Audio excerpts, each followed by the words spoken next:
You're listening to the Blue Raider Podcast, your number one resource for all the latest news, updates, and game recaps from Middle Tennessee athletics. Join us every Tuesday for our weekly interviews with players, coaches, and local media personalities alike. Thanks for tuning in, and don't forget to like and subscribe on all our socials. We're on Instagram, X, Twitter, and TikTok at Blue Raider Pod. If you're currently listening on your favorite streaming service, we also offer a visual presentation on YouTube at Blue Raider Podcast. Lastly, I'd love to hear your feedback, so don't forget to subscribe to GoMiddle.com to discuss this week's episodes along with the latest news and updates around Middle Tennessee.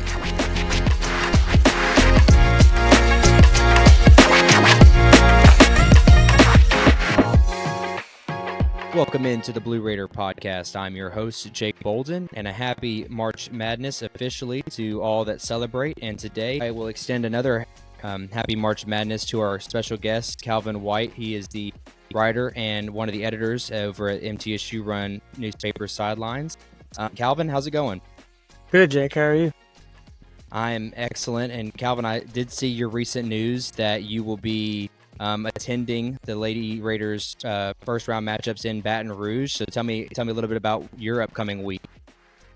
Yeah, so it's been kind of chaotic because, we just got back from the conference tournament I think I got back about 1 a.m. on Sunday. After I watched the Lady Raiders win another conference title, I sat and watched Western Kentucky beat UTEP on the men's side. So got back to my house about 1 o'clock Sunday morning and then went to the selection show at the Boulevard last night, watched the team, figure out who they're going to play. It turns out it's going to be Louisville again, so I've been busy with that stuff. And then had to hurry up and apply for credentials last night. Still got to figure out travel stuff, but we will be watching the Lady Raiders play Louisville on Friday in Baton Rouge. Absolutely. Yeah, for those fans that are looking for travel situations, I don't know if the university is going to do anything special for BRA members. I can speak for myself personally. On my little research, you're able to get flights to Baton Rouge from Nashville. I think it's roughly $275 ahead. If you were to leave on Thursday, since their matchup is pretty early on Friday morning, it's very unlikely you're going to get a direct flight that early on a Friday, but you could get there Thursday, stay the night. Luckily, Baton Rouge isn't necessarily the most expensive place to stay compared to other cities we had previously been matched up with. But those options are still out there for the Raider fans, and I'm sure if they haven't already, the Athletic Communications will get something out about packages and deals and stuff like that for the fans. But I, unfortunately, will not be able to make that trip down to Louisiana given the circumstances of work and all those things. But certainly we'll be rooting on from here from Murfreesboro. But Calvin, let's kind of recap a little bit about that Conference USA tournament. It was exciting. Definitely had some ups and downs. I would say for the entirety of the tournament, the ladies had slow starts in the first half. They had I think it was a 5-point lead against UTEP in their first matchup on Wednesday. Then they're trailing to Louisiana Tech in the semis. And then you had a similar on against Liberty on Saturday where there's only a few points that they're leading by. And all the games, except maybe the Louisiana Tech game, it took a big second half to run away with it. So, I mean, those are promising things to see because at this time of year, I always get concerned at least that teams peak too early. And then when you get to the end of the year, they kind of dwindle down. But I didn't see any sort of lapses in this team. And as we've seen all year, any game, it could have been any single player of the starting five that was able to propel us to a win. And I think we saw a great example of that 3 different times this last week. Yeah, and all season they've shown that they can win in multiple ways. They can win with their offense or with their defense. Outside of Louisiana Tech, which was close from start to finish, UTEP, I think they're only up 5, I think it was at the half. And then, they end up winning by 15 or 16, I think it was. And then Liberty, the same way. The first half started off slow, and then they just exploded in the second half. They've proven multiple times that if you let them hang around, they will bury you. If you're going to beat them, you gotta turn it on. Louisiana Tech was the one team all year in conference play that, kind of gave them a game. The first game to open conference play, they took them to overtime in Ruston and lost by, I think it was 3. And then, MTSU did what they do at home. They beat the brakes off of them at home and then get to the conference tournament game on a neutral site. And it was close from start to finish. Louisiana Tech is one of those teams in conference play that you can always count on giving MTSU a good game, and UTEP's right up there with them. No matter what the record is, it always seems like UTEP and Louisiana Tech give them a close game. But I Rick Insell is. Rick Insell talks about this every time. It doesn't matter who they play; they'll play anybody, anywhere, anytime, and he'll play 6 players doing it. They've made it all season playing 5, 6 players, and they're going to go into the tournament the same way. Absolutely. And I think one thing, too, that they won't get credit for, and I'll save the Coach of the Year talk to my rant from last week because I could still go on about it. But the other coach that won, or the coach that won the championship in between, the Raiders have won 3 of the last 4. The Charlotte is the lone winner in that break, and that coach is Brooke Storr, who's the coach at now Louisiana Tech. So I've mentioned this all year ad nauseum that Louisiana Tech is an oversight to most people, but Louisiana Tech is a very scary team, and we saw that in our January 11th matchup, and then we saw that in our semifinal matchup this last week. And so I don't think Coach Insell and MTSU will get enough credit, as we saw with the AP poll being released on Monday, that they didn't get any credit for that. But the fact that they had probably the tougher side of the bracket, all things considered, because you have UTEP played collectively the toughest games with MTSU, both home and away. And then, as you already spoke on, the overtime matchup in Ruston, and then you got Liberty, who's the clear number 2 in the conference. So arguably, they had the toughest route. No championship is supposed to be easy, but gosh, when the way Rick's been able to coach this squad up, he made it look easy. And again, hats off to him and what he was able to accomplish. 19-0, only the second time in Conference USA. That's a lot to be admired, and unfortunately for him, he doesn't get the accolade. But he's a Hall of Fame coach. I don't think it really necessarily means as much, but it definitely is some recognition that is deserved that unfortunately wasn't. But nonetheless, we move forward to the NCAA tournament again for the second straight year. I think a lot of Raider fans were shocked that at the 11 seed, Calvin, you follow enough basketball to know that the 11 seed, well, for one, that's an at-large break, meaning that if MTSU didn't win the tournament, they probably would have been in.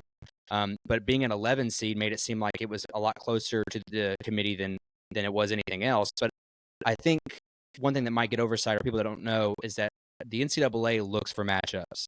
And your best opportunity at getting a good upset, per se, is to put a team like MTSU, who probably is more like an 8 or a 9 seed, at the 11 spot, and the opportunity that they would beat Louisville. It kind of creates, again, an opportunity for upsets, much like we saw when MTSU, whenever they upset Minnesota the year after the Michigan State game. MTSU is by no means an 11 seed, but they got that because of the opportunity at a Minnesota upset, which they pulled off. So I get this long-winded question to you, but the 11 seed, I think people are surprised about, but I spoke to this on Twitter, how it's your best opportunity to move on into the round of 32 and even potentially make a run into the Sweet 16. Yeah, and the AP poll, MTSU wasn't ranked in the AP poll all year. Most of the time when people thought they had a chance to break in, they weren't even receiving votes. But the net ranking is what matters. And I checked it before the championship game on Saturday. MTSU was, I think, 41st in the net. And outside of Tennessee back in December on a neutral court, Liberty on the road and Liberty at home were their 2 best wins. And Liberty was, I think, in the 150 range in the net. So, and that's, they can't control the conference schedule, and, no disrespect to anybody, but Conference USA on the women's side of basketball isn't relatively that strong. Like I said, Liberty's your second best win metric wise, and even in the non-con, and it's, I know that Rick Insell preaches about loading the non-conference schedule every year, but I mean, that's no disrespect to them, but they didn't really beat anybody that would be worthy of bumping them up that much in the net. They hung around. They led Princeton by 16 at home. Princeton came back and got them. Grand Canyon whacked them out there pretty good. Belmont took them out to the woodshed at Belmont, but beat DePaul, beat Memphis twice, beat some pretty good power conference teams outside of Memphis. I guess Memphis isn't technically a power conference, but hung around, beat Memphis twice. But they just dominated conference play. And I am not of the same opinion as Greg Sankey, with all this stuff going on with the NCAA tournament. I know most of that conversation has been about the men's tournament, but I am of the belief that at some point you have to reward winning. You can only control so much. You don't control your conference schedule. So I think just dominating the way they did in conference play had to at least put a few people on the committee on notice to, get them an 11. I personally don't think they would have got in either way if they would have lost in the conference tournament. I don't. But that doesn't matter because they won the conference tournament. And, that's a conversation for another day. I'm not on the committee. But they're in, they have their matchup, they're ready to roll. Right, and you could talk about this for hours about what the committee decides to do or how they decide to do these things, because the other conversation topic on women's basketball side is Fairfield, who goes 30-1 and their one loss is to Vanderbilt. But going into that day, Charlie Krim, ESPN's bracketologist, made the comment that they're probably not in, and they went all the way to overtime in their conference championship. And to be quite honest with you, using the same perspective that you're giving, I don't think that they deserve to get in. They don't really have any big wins. They play in the MA in Siena. So I have to agree that I don't, and they're a 13 seed. So that just goes to show that, they probably weren't in had they lost that conference championship, and they would have finished the year at 29-2, and they wouldn't have made it. But as you said, if you're able to handle your business like you probably should have against Belmont, you probably should have sealed the deal against Princeton. Very unlike us to lose that Princeton game. But, if you beat Princeton, you beat Tennessee, your resume looks pretty darn good. And if you were able to get one of those Belmont or Grand Canyon matchups, again, because those boosted it up pretty well. Because Grand Canyon, I think, fell in their semis, but they were top 3 in the WAC all year. Belmont made it to their semis. They were top 3 in the Missouri Valley.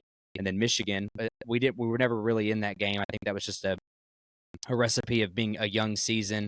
We kind of ran into a buzzsaw. Michigan was a top 25 team, but they're a 9 seed going into the tournament this week. So, but all that to say, when you can talk the talk and you want to play all these big matchups, but you've got to seal those deals. You got to win those ball games. And to MTSU's credit, they were able to do that with Tennessee, which definitely saves them in regard to having a good resume.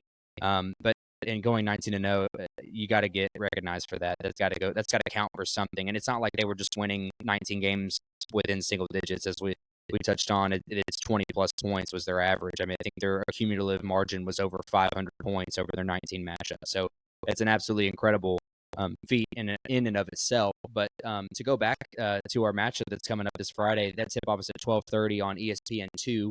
I believe was announced. Louisville is an opponent we played just last year here in Murphy Center. I actually beat them quite handily with a Haley Van Lith team. Beat them by 18 here in Murfreesboro. It certainly is it's an interesting matchup. You could have drawn anyone, and you draw a team that you played exactly last year. It's not going to be the same team we saw in Murfreesboro last year. As I said, Haley Van Lith. I don't know if she ever earned an All-American position, but she transferred to LSU, so it's not the same Louisville team, and they've kind of fallen off the wagon here later in the year. But what kind of preview can you give the fans for this matchup on Friday, Calvin? I haven't got to look too deep into it yet, but obviously, like you said, no Haley Van Lith. Louisville visited the Murphy Center last year. MTSU, beat them pretty good. Haley Van Lith still ended up with a double-double, but I think she was something like 4 for 18. Yeah, really bad shooting night. Yeah, I think they held Louisville to like 30% shooting for the game. But, Louisville's 2 years removed from a Final Four run. So, Louisville's one of those teams in women's basketball that's always going to be there. Jeff Walls has been there for forever. Him and the Ensels are real good friends. Rick gave Jeff Walls all the praise in the world yesterday, just saying that Louisville's consistently been one of the teams that's actually been, or one of the power conference teams that's actually been willing to come and play MTSU when most of the other power conference teams wouldn't. So, I don't have too deep of a preview just because I haven't had the chance to look at it yet. But, Louisville's Louisville. They're one of those teams that's always going to be there. And, even though you beat them last year, it's a new year, new team.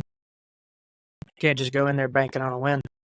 Right, and as we've already said, the power of being at home obviously played a role in beating them by 18 points, and now you're at a neutral floor, albeit you are closer in proximity to Baton Rouge than Louisville, but again, we're all catching a flight, so that I would say the numbers are going to be pretty similar in regards to the amount of fans that are there. But as far as Louisville on my end, you're going to see players like Kiki Jefferson, who's a 6'1" guard, an oversized guard. When you compare her, I don't imagine that she'll be guarded by Savannah Wheeler. I don't know the scouting report that the Insels are going to put together, but her being a 6'1" high volume scorer that she is for Louisville. I would imagine Jalen's going to guard her because we saw what Jalen was able to do in shutting down freshman of the year Asia Boone on Saturday. So you feel good about her guarding Jefferson. But the thing that's tricky about Louisville is they're a lot like MTSU in that they have an array of starters that will put up double digits every night. They have 4 players that all average over 10 points a game. You're going to see a lot of spread out offense, a very balanced offense, especially now that Haley Van Lith is gone. But they're a team that is kind of an enigma. They go into the year, even with Haley leaving, they're a top 25 team. They end the year on a literal back and forth swing. I think over the last 10 games, it was win, loss, win, loss, win, loss. And they play in the ACC. They're going to play a lot of top 25 teams. They have some notable wins. Like they won a home game against Notre Dame recently back in February. So they have the firepower to beat these Elite 8 Final Four contenders. It's just a matter of what kind of Louisville team are you going to get. They score the ball pretty well, and they do play very good defense. Their numbers are going to be inflated because, like I said, they play in the ACC. So if you're looking at this game from the sheer numbers, you're not going to get a great example. And they can make the same argument for MTSU. We play in Conference USA. Our points per game are going to be 53 points because we played Conference USA competition. It's just an interesting matchup to say the least, because I think these teams are very similar in that they have similar scoring habits and they both play relatively good defense when you apply that to their conferences. The weekend in a whole, I hate to look past it, but this is only a weekly podcast. So let's say that we are able to defeat Louisville. We move on to the round of 32 matchup. Now you are looking at potentially, and I would say I think it's a shoe-in to play LSU in that round of 32 at their home floor. And again, what an intriguing matchup that is. You know, the Insels are good friends with Coach Mulkey.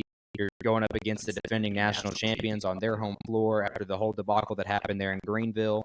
So, you know, I don't know what to expect there. And you're going to get a matchup with Haley Van Lith on the whole Louisville. Again, I think the committee put this matchup purposely for a Louisville LSU round of 32 matchup. That's my conspiracy theory. That's my hot take for today's episode. But I think LSU is an intriguing matchup. But I think where I'm getting at, and I'm going to push this on over to you, Calvin, is what does it take? I think we saw last year we ran into the buzzsaw that was Colorado. I don't think anyone expected Colorado to make the run that they made last year, but they beat the brakes off of us. And there's, you know, you try to flush it, you get out of it. But what's got to happen for us to, again, beat Louisville and have a shot at getting to the Sweet 16? Because I think that's ultimately our goal this year. Well, they definitely can't start slow like they did in 2 out of the 3 games in the conference tournament. You know, like I said earlier, Louisville's Louisville. It's the ACC. It's a power conference team. I know that they try to not let that get into their heads, but, you know, a mid-tier ACC team is 10 times better than anybody you're going to play in Conference USA. You got to start fast. And, you know, the defense always travels with them, but you got to be able to hit shots.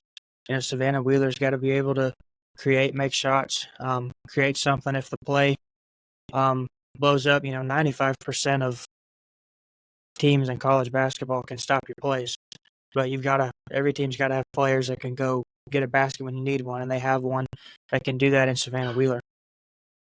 Jalen Gregory, she's got to knock down shots. And one thing about the scouting report, I don't know what the scouting report will be, but MTSU they've made a habit out of making other teams' star players look pedestrian. You know, like we said, they did it with Haley Van Lith last year. They did it with Asia Boone on Saturday. And Laura Robertson, Louisiana Tech the other night. Jalen Gregory, I think held Jules Spear at Tennessee to 0 points when they played. And, you know, Jalen Gregory's taken that next step into that elite level defender, as well as still being an elite shooter. So I don't know what the matchups will be and stuff like that, but those two are going to have to knock down shots. But I think Anastasia Boldreva is going to be the most important piece of this run. Ever since MTSU lost to Colorado last year, every single time Rick Itzel brings it up, he's like, hey, we told them all summer we weren't physical enough. We've spent all year acquiring size, getting more physical. You know, they've got Yulia Grabovskaya coming off the bench now. and she's just a unit. Sometimes her and Anastasia Boldreva play together. When Courtney Whitson got in foul trouble, 2 out of the 3 games last week, they would play Anastasia and Yulia together a lot, and they grab every rebound, they shut you down at the rim, you just can't score. And so I think Anastasia will be a very important piece along with Savannah. But, you know, in Conference USA, they didn't play a whole lot of people that could match up with Anastasia Boldreva really well, except for Liberty's Bella Smuda. Even, I think at the first game was when they kind of held Smuda in check, and then she had good games the last 2, the conference championship game the other night. I think she went for, I think it was 21 and 15, Smuda did against Boldreva.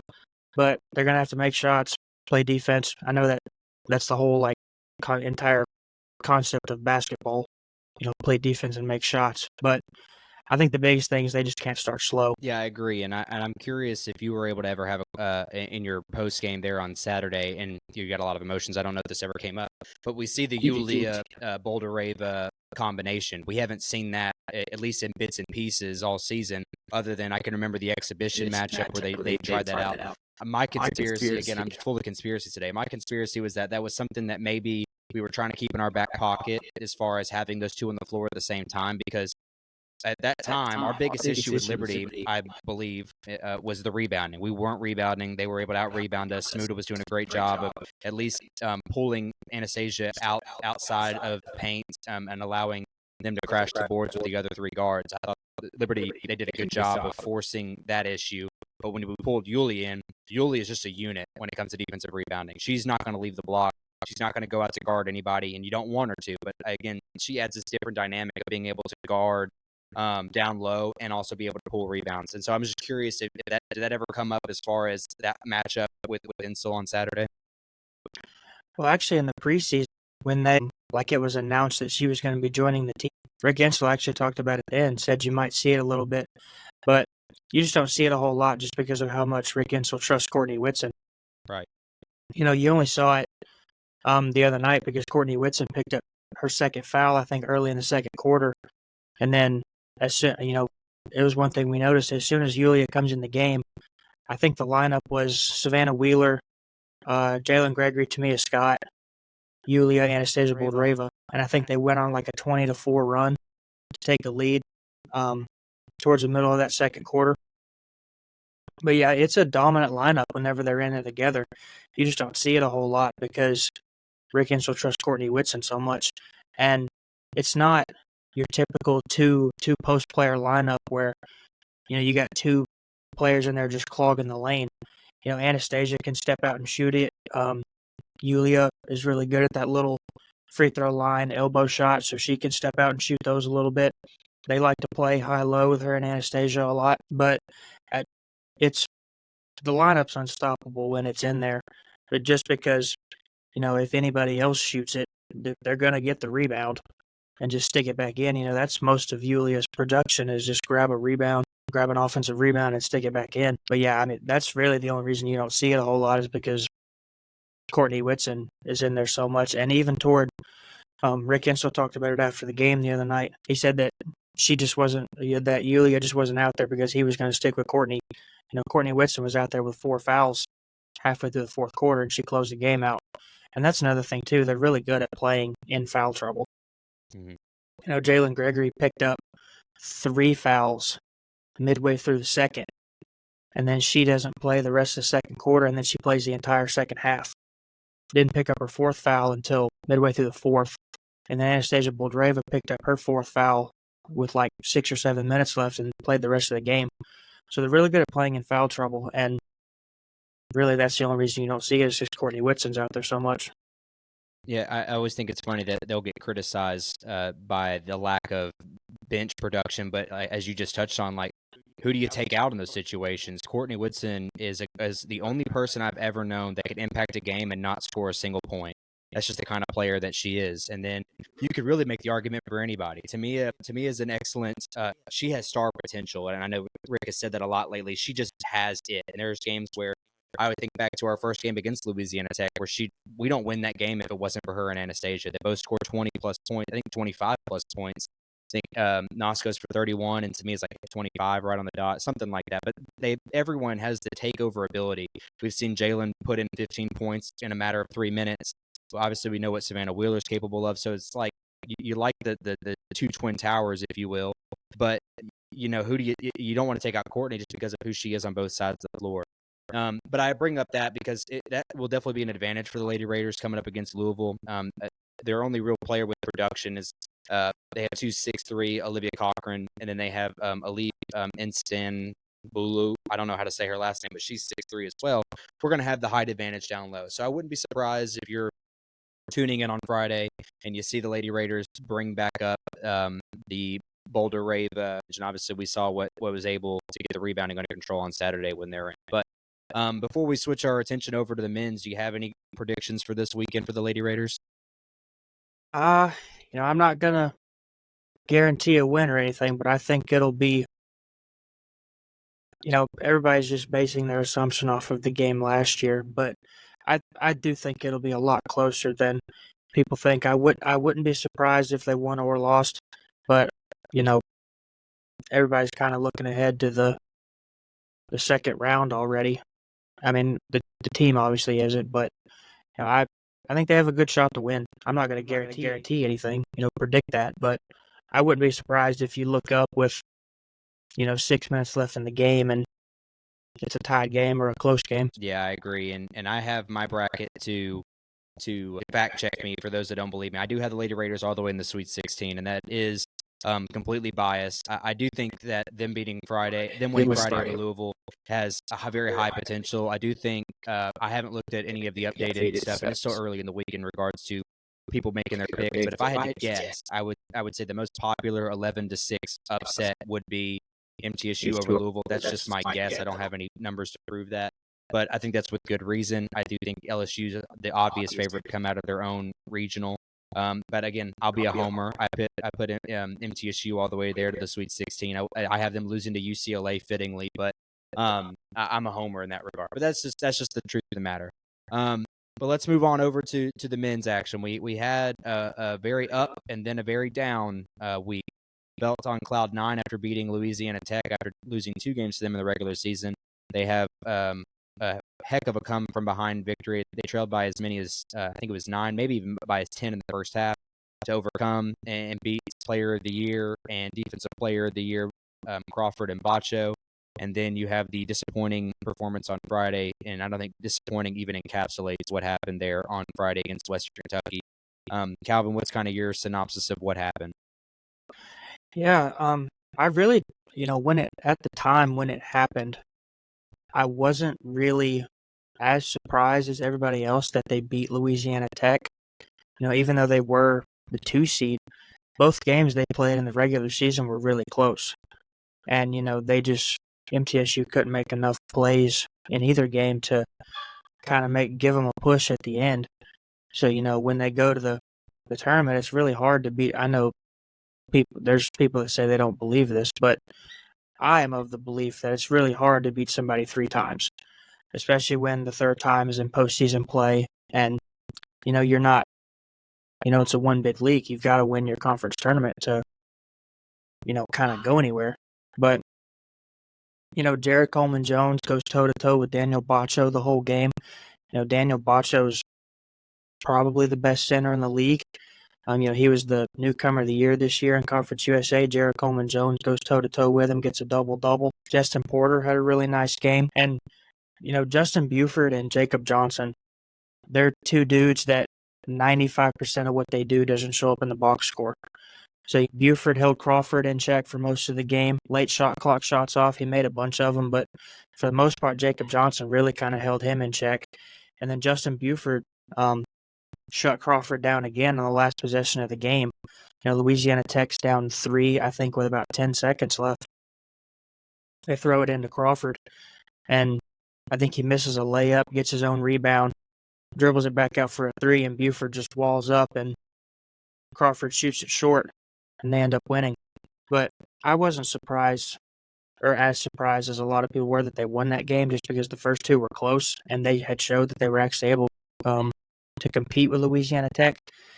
But, they go to Friday and play Western Kentucky, and it kind of felt like the last 2 years, or not really the last 2 years, but especially last year when they pull off a win that they probably weren't supposed to win. It took a Cam Weston near buzzer beater last year to beat Charlotte without Eli Lawrence, and then their DeAndre Dishman blocked a layup away from beating the FAU team that made the Final Four. So they're a handful of plays away last year from making the conference championship game. They come in this year, they have the big win in this the quarterfinals against Louisiana Tech, and they just came out flat against Western Kentucky. Nick McDevitt said it after the game. He just said flat out, we did not play well. And Justin Porter didn't have a great game. I think he had 14, and then I don't think anybody else was over 8.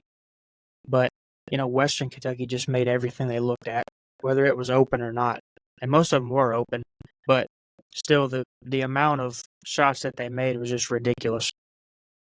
Don McHenry was pouring it in. Rodney Howard had a good game. Brandon Newman, he dribbled in a couple points, but and MTSU wasn't really able to get anything going on offense either. Elias King only got 3 shots, and Derek Coleman-Jones didn't have a great game.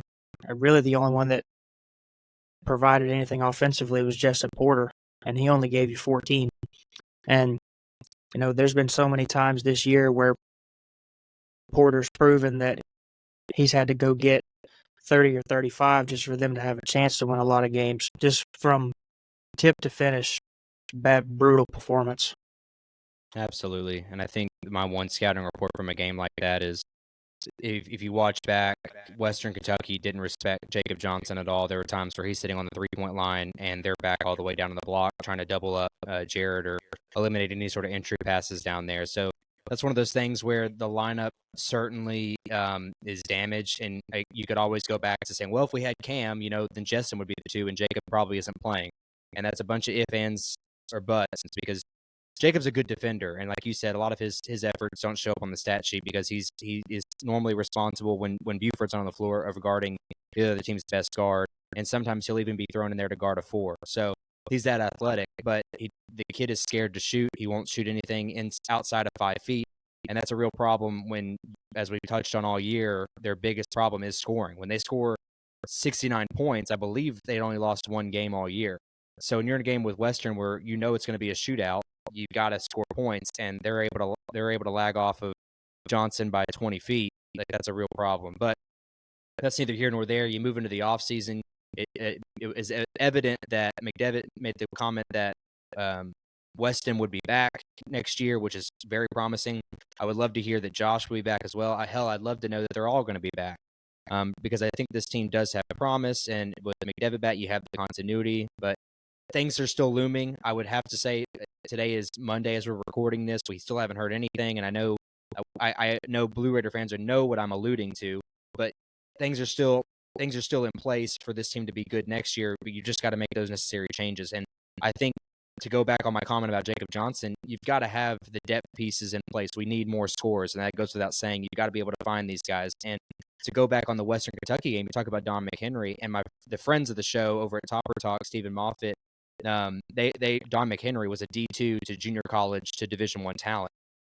Don is a guy that could score at any level. I mean, he's a great basketball player, and it boggles my mind that a guy like that somehow either something clicked when he got with Steve Lutz, or he literally found a diamond in the rough, because a guy like that they don't come too often, but those guys are out there. And really, you could make the argument that Justin is that kind of guy. He's a JUCO product who scored at a very high clip in junior college. So again, maybe you put him in his rightful position of the 2 guard, that he would turn into a Don McHenry like persona. But I only say all this is that when we move into this offseason, our coach is still our coach. You have to look for those moves of, one, guys are staying to create continuity, because I think this team has promise. We saw that late in the year.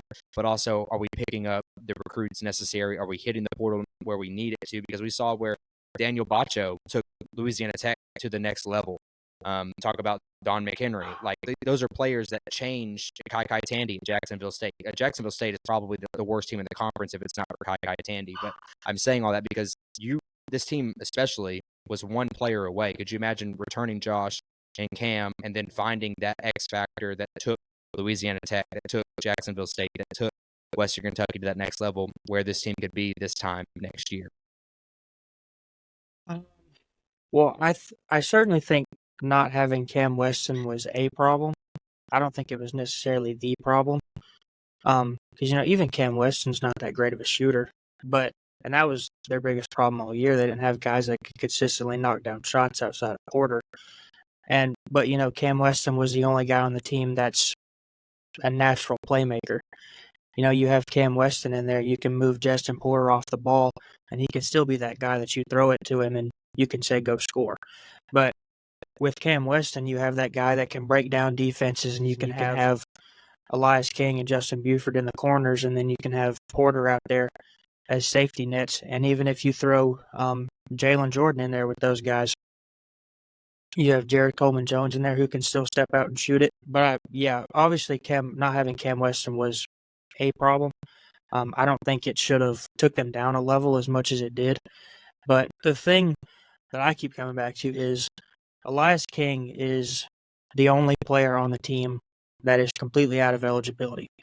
So every player on the team outside of Elias King has the opportunity to come back next year.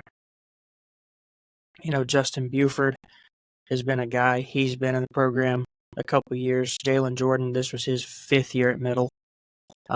He's got another year of eligibility if he wants it. But the thing with me is only one of your players is completely out of eligibility, and you have proven that even with Cam Weston, you haven't been able to take that next step and get to the top of the conference where everyone thinks you should be. So obviously they need more shooting. That was the one problem all year. When Porter wasn't hitting and Elias King wasn't hitting, they could just guard those two guys, and then nobody else was a threat because they could just double and triple team Jared Coleman-Jones. Jacob Johnson, he's really good at what you ask him to do. Play defense and rebound. Get a layup or a dunk every now and then. But when you get into shootouts and you need guys that can shoot and can score, you can't have guys like Jacob Johnson on the floor. And, there was about a 30-minute gap between the end of the men's game and the women's semifinal game on Friday. So I stuck around for Steve Lutz's press conference, and it was Steve Lutz, Don McHenry, Brandon Newman. I asked Steve Lutz, and I asked Nick McDevitt the same thing. I just wanted I just wanted Steve Lutz's perspective on it. I said, in today's era of basketball where spacing is so important, how much easier does it make it for teams to play defense when you have guys on the other team that you can kind of sag off on? And he just straight up said it. He said, I looked at Brandon Newman at one point and I said, Brandon, do not guard him out there. And Brandon Newman was kind of like, oh, okay. And that's what they did the whole game. They just sagged whoever was guarding Jacob Johnson into the paint to kind of play help side on that potential entry pass to Jared Coleman-Jones. Because even if they skipped it over to Jacob Johnson, you knew that he wasn't going to shoot it, and he's not a threat out there. But shooting is the number one priority going into the offseason. No matter what level of basketball you play at, spacing is the most important thing, and you don't have spacing if you don't have shooting. Absolutely. Well, it's going to be an intriguing offseason, as I said. Certainly keep our eyes peeled for news, and I mostly talk about the transfer portal. This is kind of the time of year where you're going to see those guys, assuming we don't have any offers for postseason play, having a record below 500. I would imagine we don't for either the CIT or the CBI. So keep eyes peeled for those transfers, and obviously GoMiddle.com is a great source for those kind of things. But lastly, before we hang up our call here, Calvin, at Calvin White 55 on November 5th, that you would not be backing down from this Final Four prediction of Michigan State, Purdue, Creighton, and Baylor. So I'm interested to hear your take on that now. Unfortunately for you, all four of those teams did make the tournament, so I think there's props there. But I believe Michigan State and Baylor are on the same side of the bracket, as well as Purdue and Creighton. So they're in the same region, so none of those will make the Final Four. But call back to those teams as well. As do you have your Final Four prediction for me now that you've seen the bracket? I filled out my bracket yesterday. Okay. Michigan State scared me there for a little bit, thinking they weren't Yeah. going to make the. Honestly, they probably shouldn't have made the tournament. I Mhm. think they're 19 and 14 and got in as a 9 seed. The committee chairman said yesterday they got in because of their quad one record. Michigan State's like 3-9 in quad one. So, I do have my Final Four filled out. I'm trying to pull up my bracket here real quick. As you go through yours, mine's not sexy by any stretch of the imagination. And for those that haven't filled it out and you're listening to this podcast, if you want to win your pool, it is very nice to go with all the upsets and kind of wow the crowd. But as far as winning pools, sometimes going chalk is the best way to go. So the bracket that I've entered into the gomiddle.com, our bracket challenge, which if you're looking for that link, that is also on the podcast Twitter page. But my Final Four is UConn, Houston, Purdue, and Arizona. So it's all ones. Arizona's the lone two. They're coming out of the North Carolina region. So I also understand that is unlikely to happen, that you're going to have 3 ones in the Final Four. I don't think that might have happened before, but very, very rare does that happen. But it's always a very safe bet. But my winner is Purdue. And I've always thought Purdue was the best team just because of the X factor of Zach Edey. I think UConn definitely could go back to back again. I like UConn a lot, but because of the factor that back to back is so rare, I have Purdue beating them in the championship game. But outside of that, just to touch on a few little upsets or teams that kind of intrigue me a lot, I really like McNeese State Will Wade against Gonzaga in that first round, a mid-major matchup. I would say Gonzaga is more of a mid-major now than they ever have been. I think McNeese State, they don't have the non-conference to kind of show their talent level, but they can score the ball pretty well.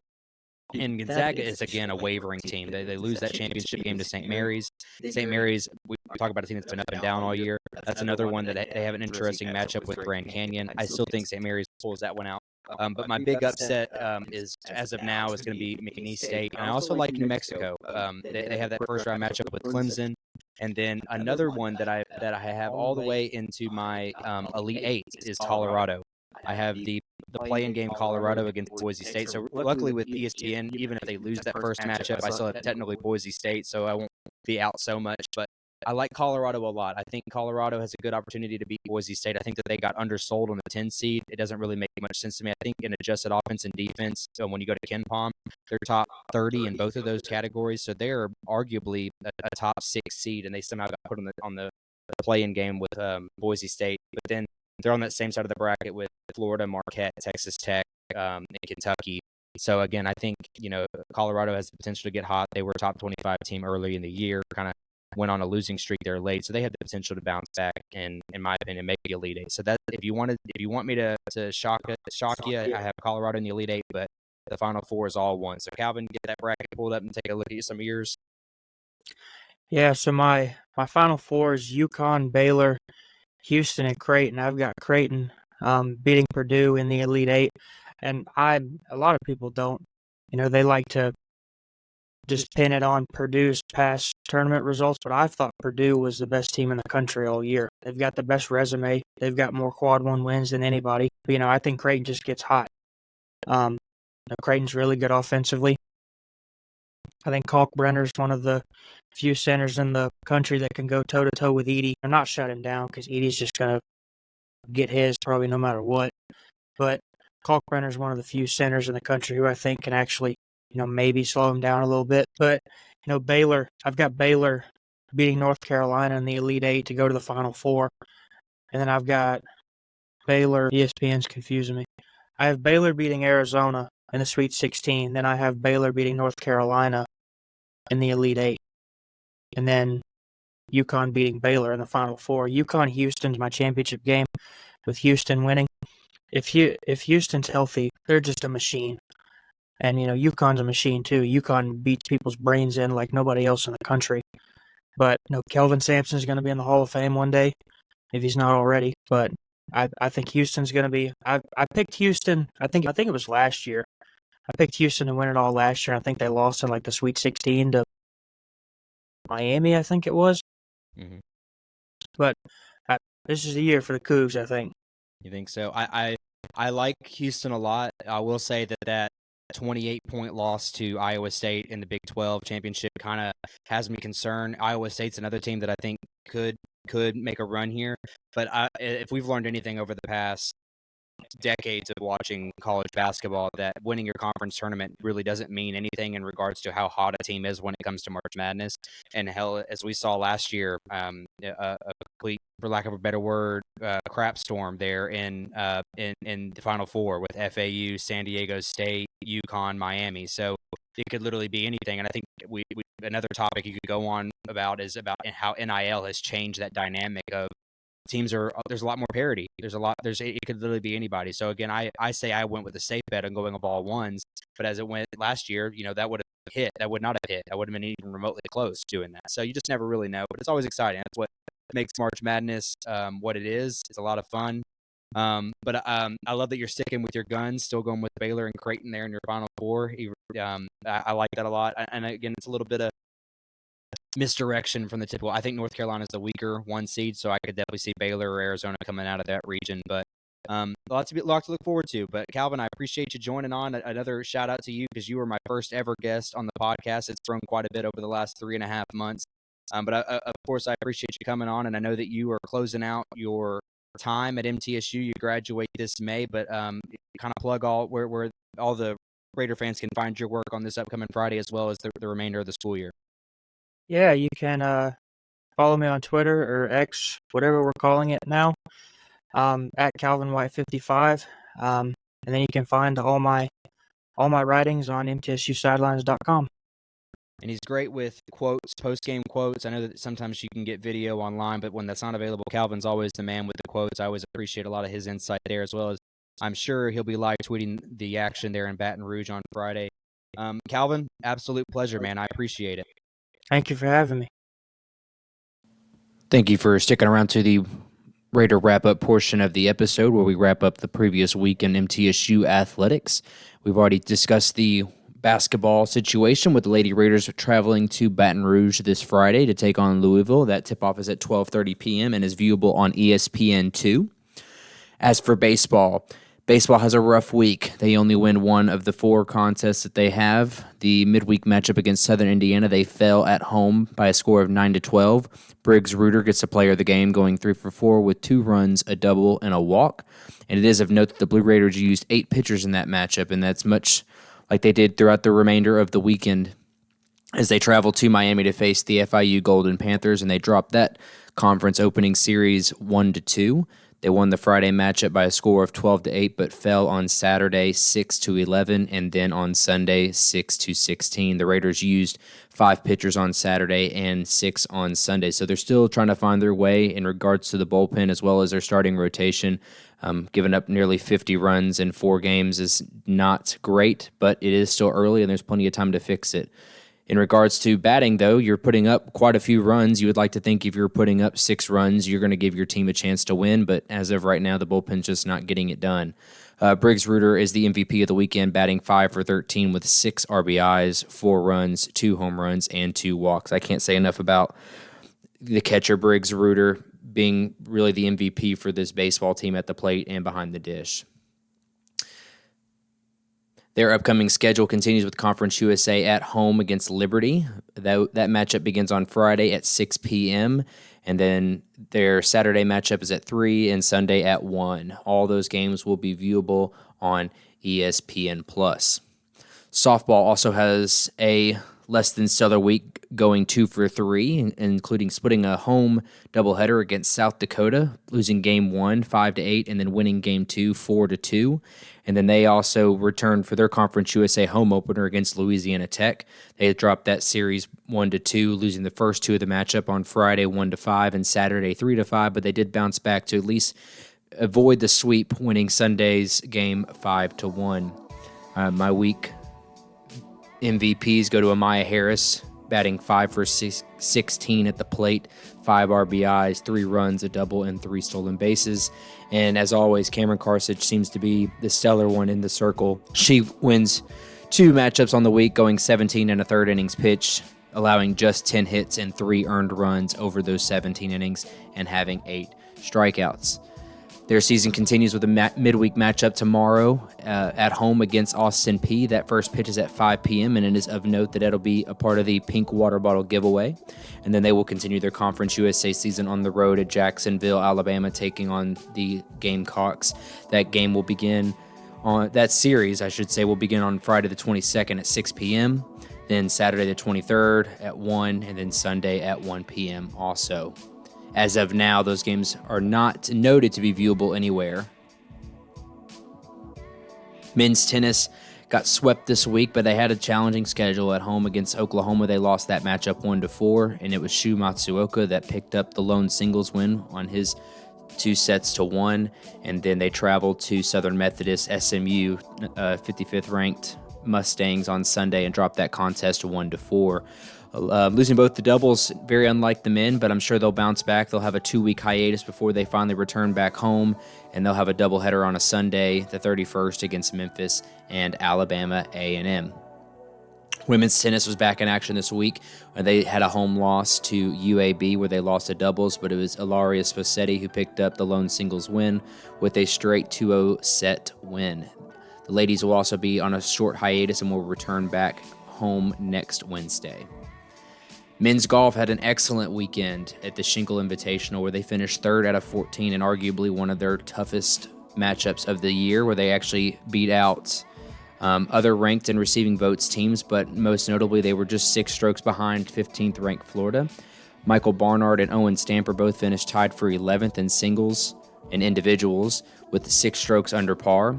Marcus Vargin goes tied for 21st at 4 strokes under, and Kevin Jeggers goes tied for 30th at 2 strokes under par. Women's golf, they've wrapped up the Jackrabbit Invitational early last week, and their last matchup was on the day of our previous release. So just of note, Ella Manley finishes tied for 20th at 5 strokes over. Lainey Campbell tied for 24th at 6 strokes over. Molly Babelar tied for 29th at 8 strokes over. Lauren Gilchrist tied for 44th at 11 strokes, and Nicole Johnson tied for 49th at 13 strokes. The team itself finished 7th over 13 teams. Their next matchup is not until the 25th, and they will be at the Ozarks National Invitational in Hollister, Missouri. Lastly, outdoor track and field finally got their spring season, outdoor season beginning. They were at the Yellow Jacket Invitational in Atlanta this past weekend. Stephen Alogi picks up from his hot winter, where he was the Conference USA reigning champ in the 60-meter hurdle. He gets his spring season started off with a win in the 110-meter hurdle, and then Brady Daniels finishes 3rd in the 400-meter. On the women's side, Nancy Mayau goes 2nd in the 5K. Victoria Rusnokova finishes 3rd in the triple jump, and Leone Bowe goes 3rd in the 400-meter. And then in a team event, the 4x100 relay goes to 2nd overall for the ladies. They would not be back in action for a couple weeks, and that will wrap up our Raiders wrap-up portion of the episode. Again, I appreciate Calvin for stepping in and giving us a rundown of the upcoming March Madness for the Lady Raiders. Stay tuned for all that, and next week, of course, we'll wrap up all of the Lady Raiders basketball from this past weekend, and hopefully we'll be discussing a win in that matchup. Don't forget to follow the show on all of our social medias over at Twitter and X at Blue Raider Pod, as well as on Instagram and TikTok at Blue Raider Pod. Don't forget to join us over at GoMiddle.com as we talk this week's episode, as well as the upcoming matchup with Louisville, and all things Blue Raider athletics can be found there.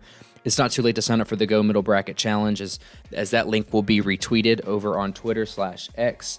And, of course, you could always find us over at GoMiddle.com to help find that link as well. But other than that, that will wrap it up for today's episode. I appreciate you sticking around till the end. And until next time, go Blue.